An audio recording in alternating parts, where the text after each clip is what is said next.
Welcome to the Airbnb Blueprint Podcast, your go-to training hub for building your very own Airbnb business. In each episode, we break down the exact blueprint that helps us build a multi-six-figure Airbnb business from scratch, and we'll show you how to do the same. Continue learning with us for free in the Airbnb Blueprint coaching community on Facebook. Find the link in our show notes below. Commit, believe, succeed. Let's go.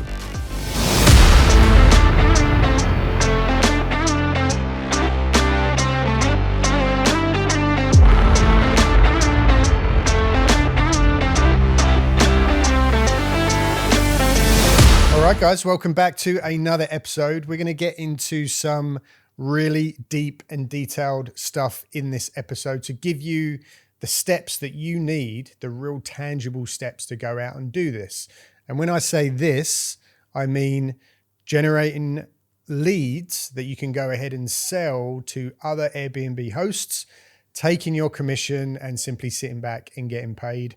No guests, no properties, no stress, no liabilities, no risk, just building that big bucket of leads and then distributing those out throughout the UK, anywhere in the UK. This is another great thing about this particular business.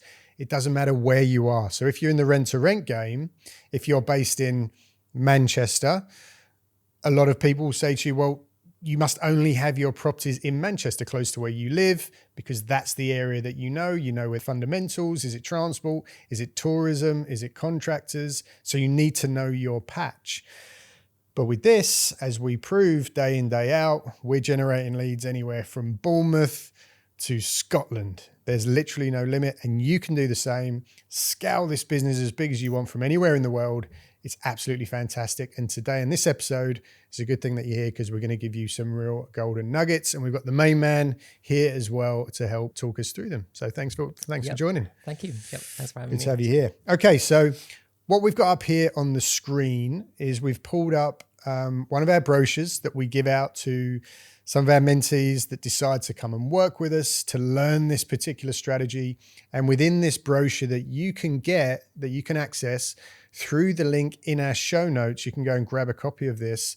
It's got all of the fundamentals, the steps that you need to implement in order to start making money doing this strategy, right? So we're going to talk through it and go into each part just a little bit more in depth. So starting off with number one, which is the main thing, and to be honest, the thing that most people struggle with, which is why there's so many empty properties out there now, is lead generation.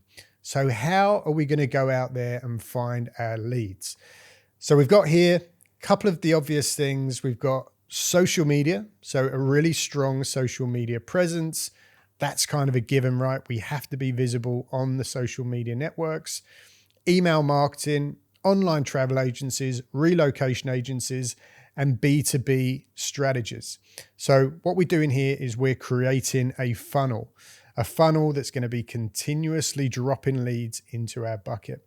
So Pooh, why don't you expand a little bit on each of those, starting with social media? How can we generate leads through these free platforms? A couple episodes back, we talked about ideal clients, right? So understanding the ideal clients is the first priority. Yeah. And I think we touched base on what kind of market that you want to be serving, because if you don't understand who you're targeting or who you're serving, then the messaging that's coming out on your social medias will not resonate with them. Yeah. And I think last time we talked about, was it an example on the wedding industry or something? Yeah, it was the wedding industry, or, I think. Or pet, the medical. Pet specific or disability maybe. Disability market. And that's where social media becomes extremely important, because you have to voice it out to them that you are able to help these people. So get really specific is what you're saying. Yep. Niche down. Yep. I would imagine there's a lot of people listening thinking, well, I can understand we need to know a market if we're doing rent to market to our guests, but I wouldn't have thought so much we needed to worry about who we're trying to generate leads from. But you're saying that that's really quite important. 100%, yeah. Because I mean, a lot of time when if you're just relying on online travel agencies to kind of fill your properties, it's essentially the same game as like if you have a beautiful website, right? But you don't know how to drive the traffic to the website. Right. Or if you're relying on people, just imagine with me, right? a lot of companies sometimes, a lot of software companies promise you the world to say, look, have a beautiful website, you're gonna make a lot of money. And the first question I would ask is, how are you gonna drive the traffic there? Yeah. Right. So, and in between the point of seeing the website to get it up on the first page is hard enough. You know, you have to do a lot of blocking, keywords, SEO. It's a full-time job in It's a itself. full-time job, yeah. But going forward from there to convert that into sales, there's a lot of frictions in between, and we touched on this a lot, a lot of times before. If you leave the decisions to the bookers, it means that they have to open up the web browser. You know, that's a hard thing to do. Yeah. You know, and then they have to go on to Google search to search you up, and the chance of finding you may be a bit slim. But if you do come up on the first page, great. And then they have to click on your website. That's another hard thing to do, right? That's another friction. And then you have to click on the right tab to find the property. That's also another friction. And then have to search through the property. You know, there's a lot of work to get to the sales part. And that's what we don't want to do, because we want to simplify things and make it easy for them. So it's the important thing is to be able to drive and generate a lot of leads. With niching down and know who you're serving. If you're just out there saying, hey, you know, we can supply properties to everybody, then you're kind of in the same playing field as like Airbnb. Yeah. Whereas if you're like, hey, I'm the go-to person for sourcing properties for people with disability issues that need a downstairs bathroom and a walk-in shower. Like say, for example, your network, your circles, right? They might look at you and said, well, you might wonder like who's gonna come through that. But then it could be your friends. It could be, be the friends of friends. And then it just kind of catapult from there. Yeah. In the beginning, maybe it's slightly harder to find those properties. But then once John, for example, comes forward and says, hey, Alex, I've got a property with a downstairs walk-in shower, a downstairs bedroom, perfect for your guests that have disability issues. You take John, you add him to the list, and then you start building your network, and then you slowly over time become that go-to joiner. But the whole point of this process is to become a connector. Yeah. You're connecting the dots, the missing dots in between left and right, and you take the commissions. Yeah, exactly. And solving people's, inconveniences. Yeah. Email marketing. I think this is the goal here, because your email list is the key, right? We definitely have to keep growing the email list the whole time.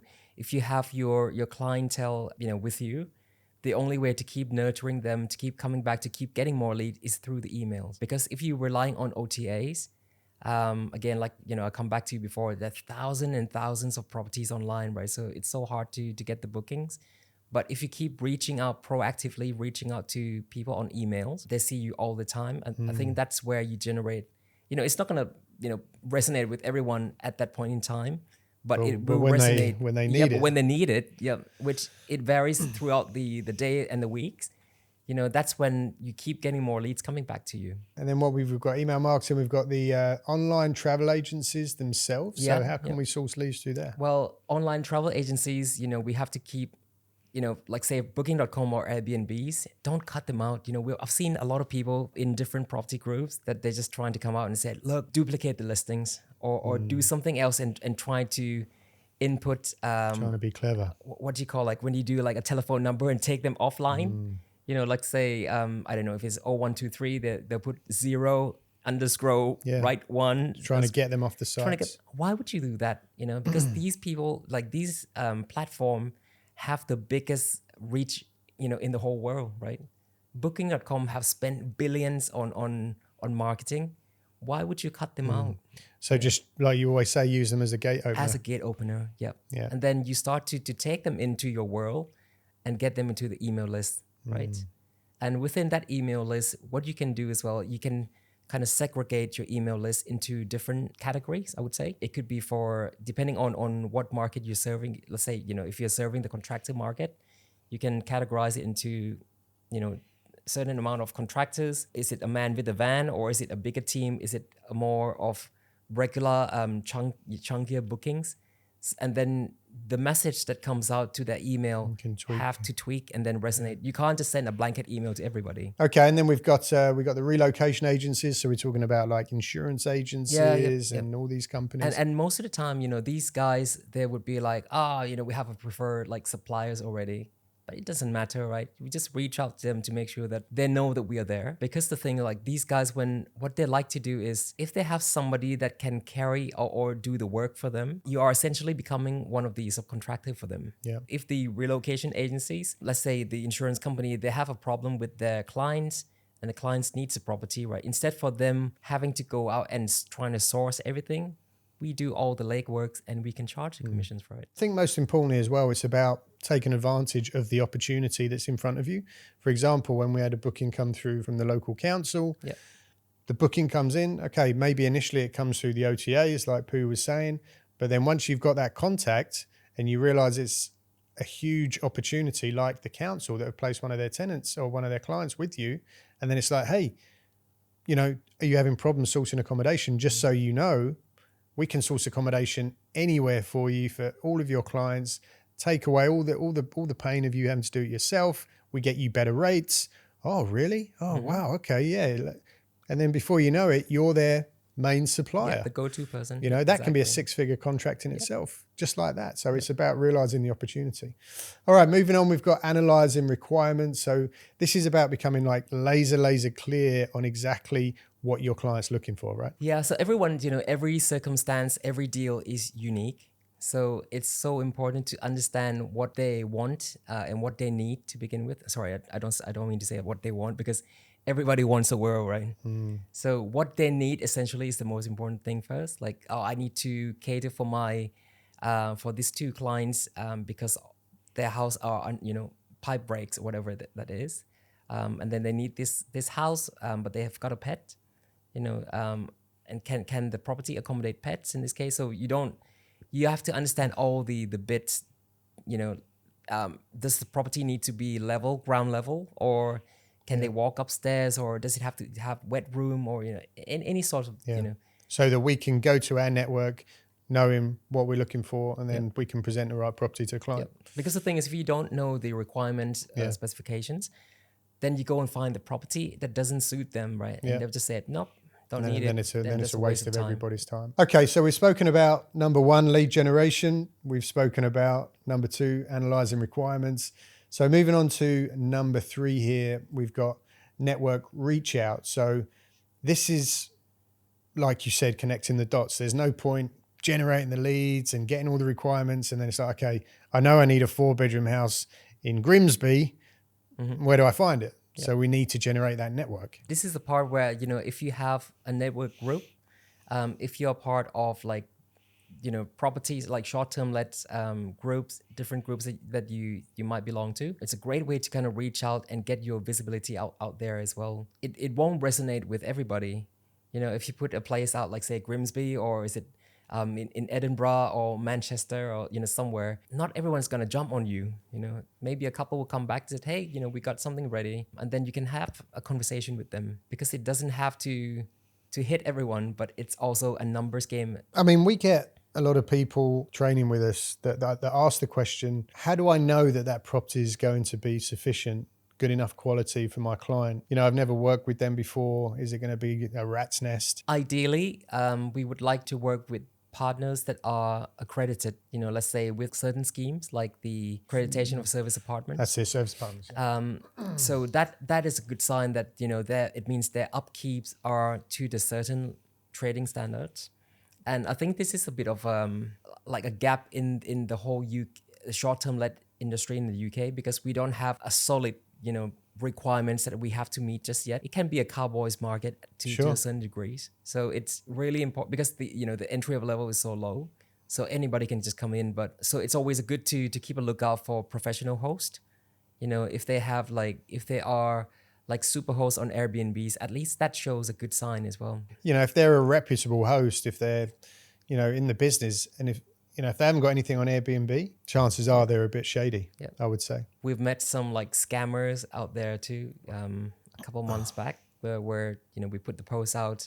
I don't know if you recall, but we had a person interacted with us and said, oh, you know, I've got I think that was one of the properties in the Northeast in Middlesbrough. And he said, oh, I've got properties for you, you know. And then he pretended to be somebody else as well, you know. And then basically what he asked was like, oh, you're going to have to pay me up front for the whole entire bookings to secure the properties. I said, no, because what we do is we need to do some due diligence on you first. And then if we were to go ahead, we have to get an approval from our client. You have to sign a T's and C's agreement with us. And so that's a bit that needs to be done. And also we don't invoice the whole sum. We do every 28 days. Be careful, guys. There's a lot of sharks out there. So these are the little things that you need to know if you're getting into this business. It sounds really simple, but there's a few little kinks in the chain that you need to be really, really clear on. But yeah, as far as, just getting your message out to the networks, it can be as simple as, what we tend to do is we use like the same colored background in all the Facebook groups. We write our messages the same way. And then people know that it's us. It's not like rocket science. Sometimes people trying to overcomplicate things and make it really fancy, flyers, this and that, right? But in the end, it's like, can other people see you? That's the key thing. Yeah. And for us, we keep it really simple in the sense that we use really colorful background, with very, very bold, very, just make it concise, stand out. Yeah. You see some bookings and it's just written like in normal font. Yeah, you can't see it. You just scroll. You're never going to stop and see that. And I think some other posts maybe like too much text, too much details, and you're just kind of lost. Yeah, keep it simple. What you need, how long you need it for, where it needs to be. Call me. Yeah, and exactly. then make sure you respond quickly when someone reaches out. Yeah. All right, we've got negotiating and closing deals. So we've found the lead. We've spoken to the client. We know what they want. We've now found the host. We've found the host who's got the property that works. So what do we want to do here? How do we close this thing and wrap it up? So I think the key is obviously transparency is the key, and you have to operate your business with honesty and integrity. We're not trying to rip people off in this case, but we're trying to create like a win-win scenarios for everyone. We started out. I've had quite a few other people who approach us before, and then they were like, can you just lower the rate as much as you can? But then you get longer bookings. What we went through was a massive struggle period because we lowered the rate so much where we couldn't even we didn't make money at all. Let's say, for example, if you're trading the property, if the rate is say £120 per night, some unethical people might say to you, can you do like 80 quid a night? And if you're so desperate to go that or even lower, just to get the booking, just to kind of break even, have a slight loss because of the length of the booking, they go and make massive margins on you. And I think that is very unethical, because if you know about it, right, and obviously you get mad at it, right, that people do this to you. It's not ethical, it's not honest. But what we do is we said, look, we don't actually know the client's budget because sometimes the clients don't tell you the exact budget. All we could do to them is to propose, and all they can say is no. And is there like room for negotiation to move back and forth a little bit? After they've said no, then you can start to negotiate. Yeah. Look, what is the rate that work best for the partners? But then, we would take 15% commissions out of that as well. Yeah. So you don't have to squeeze your blood out for us. Just give us the rate that works, with the commissions. Yeah. And then we can take that forward. Yeah. So it's a win-win. We're not trying to kill anybody here. We're not trying to, like Pooh's saying, squeeze them on their rates and then jack up our margin. Yeah. That's not how you build good relationships. Yep. All right. So we've got negotiating, closing deals. Once we close all that, we go back to the client to say, look, these are the rates that we have from the partners. Yeah.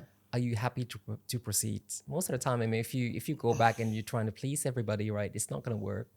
So the client sometimes can be extremely fussy. Sometimes they'll say, look, the rates are way too high. It's not going to work. But the thing is, you're not going to find that kind of rate anywhere as well. Yeah.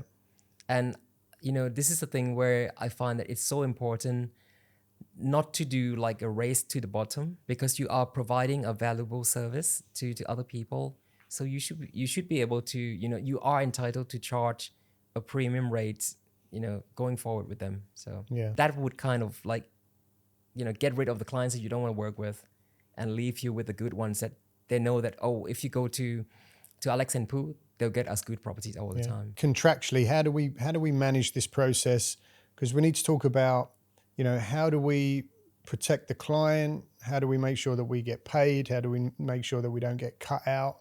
of this Yeah. whole process. So how does that work best? Yep. I mean, obviously, you can have the business, professional indemnity insurance. In this case, we don't really need to have like public liability, because if they're trip and fall, it's not really nothing to do with us. Yeah. It's the partners that need to have the public liabilities. But for us, we need to have an agreement with our partners all the time to make sure that it's all clean and clear. That there's no confusion that, suddenly I'm going to take commissions out of it. It's clear from day one. The intention has to be clear. And it's all written on paper, so there's no, mock up anywhere. Okay. And then obviously we do have a contract with our clients as well, that, these are the work that we do, to have an agreement in place. So there's no misunderstanding in that case. When we do our invoice, technically we only invoice our property partners, but what is really important is that the money has to flow through us all the time. So we control the money. So we control the transaction. Sometimes a lot of people, what they tend to do is they can leave this to the partners, and just said, okay, the partner can go and talk to our client now, and they can invoice them directly. And I think that's a bad way to do. That is your client, right? So you should do whatever it takes to retain the client's interest the whole time, and everything should flow through you. Yeah. You're representing them, really. Yeah. So basically, when you are asking the money from the client, it's not your invoice. It's like a payment request, to request for the money to be transferred to your partners in that case. But you are essentially invoicing the partners to say, look, we fill your properties. These are my commissions. So it's only that 15%. Yeah. And again, this is one of the bits that a lot of people miss. Yeah. Because a lot of people tend to say, flows.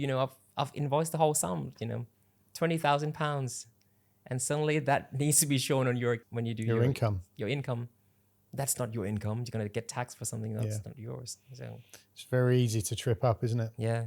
Well, what else have we got here, Pooh? Do you think that's pretty much the system? I mean, obviously, there's like you said, there's some tax implications we need to be aware of. Yeah, I mean, this is something that I get asked the other day as well, and they said, look, Pooh, the stuff that we've written on this one is just so simple. So simple, yeah. And the question is, why do we have to complicate things? It's not, this is not like technical paper or anything. It needs to be simple, right? But the hardest part is to generate the leads. Yeah. And yes, you can, call up people which will bring you in the leads, but to have a consistent flow of leads, that's where the funnel comes in. Yeah. And that's where thing gets a little bit difficult. And then it takes a lot of efforts, it takes a lot of nurturing. This is a business that's going to be built over time, not a one-off transaction. As part of our training, we actually help you build that funnel. So we connect you with the people that are going to help you do that. It's all included. So you don't need to be techie. You don't need to worry about it. But you're going to walk away after you've trained with us and you're all set up and you know this system inside out, and we hold your hand through the whole thing over the 6 months, and you walk away and everything's ready to go, plug and play. So, but if you listen to this episode and you were like, what the hell is that they're talking about? Just head to our website, airbnbblueprint.co.uk/guide, and then just download this freebie. This exact brochure, guys, we're going to put a link to it in the show notes. Go over, grab that, study it, read it. We dive into super deep detail on every single part within our training program. And we've actually got some training starting pretty soon, right? Yep. This coming weeks, I'm super excited. It's completely different from, rent to rent, service accommodation, rent to SA. I think it's time to do something different for move with the times, for the good of the business. Yeah. So. And an ethical business too. You can join that training at any time. Just reach out to us. We'll jump on a call. If this is something that you really want to get involved in and build a real scalable business from anywhere in the world, you can join the program and we'll get you going. Cool. I think we'll leave it there. Thanks so much for listening, and we'll see you next week on another episode of the Airbnb Blueprint podcast. Take care.